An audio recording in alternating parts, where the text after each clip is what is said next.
আপনার গাপ্পি মাছ কি বাচ্চা দিয়েছে? তাহলে এখনই সঠিক যত্ন নেওয়া খুব জরুরি, কারণ ছোট্ট একটা ভুলেই সব বাচ্চা মারা যেতে পারে। তো আজকের ভিডিওতে আপনাদের সাথে আলোচনা করব জন্মের পর প্রথম কি করবেন, কি খাবার দিবেন, কিভাবে সুস্থভাবে বড় করবেন। প্রথম কাজ, মা মাছকে দ্রুত আলাদা করুন, কারণ অনেক সময় মা গাপ্পি নিজের বাচ্চাই খেয়ে ফেলে। যদি আলাদা কোনো ট্যাঙ্ক না থাকে তাহলে ব্রিডিং বক্স বা ঘন গাছপালা ব্যবহার করুন, যাতে বাচ্চারা নিরাপদে লুকিয়ে থাকতে পারে। ফ্রাইদের জন্য ট্যাঙ্ক নির্বাচন করা। গাপ্পি বাচ্চাদের জন্য 10 থেকে 15 লিটারের ট্যাঙ্কই যথেষ্ট। সবচেয়ে গুরুত্বপূর্ণ, স্পঞ্জ ফিল্টার ব্যবহার করা, কারণ সাধারণ ফিল্টার ছোট বাচ্চাদেরকে টেনে নিতে পারে। আর পানির তাপমাত্রা রাখুন 24 থেকে 28 ডিগ্রি সেলসিয়াস। এবারে আসবেন খাবারের বিষয় নিয়ে।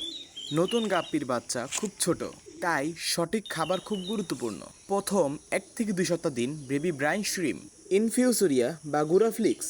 দিনে 4 থেকে 5 বার অল্প অল্প করে খাবার দিবেন। মনে রাখবেন, বেশি খাবার দেওয়া যাবে না, কারণ অতিরিক্ত খাবার পানি নষ্ট করে। গাপ্পির বাচ্চা বাঁচানোর সবচেয়ে বড় রহস্য হচ্ছে পরিষ্কার পানি। প্রতিদিন 10 থেকে 15% পানি, অথবা সপ্তাহে কয়েকবার অল্প পানি পরিবর্তন করুন। কখনো একসাথে পুরো পানি বদলাবেন না। নতুন পানির তাপমাত্রাও কাছাকাছি রাখতে হবে।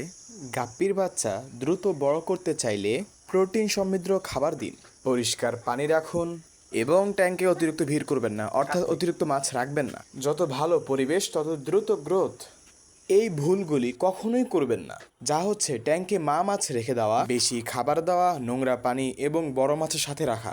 মনে রাখবেন, নিরাপত্তা, সঠিক খাবার আর পরিষ্কার পানি, এই 3টি জিনিস মাছের বাচ্চা সফলভাবে বড় করার মূল চাবিকাঠি।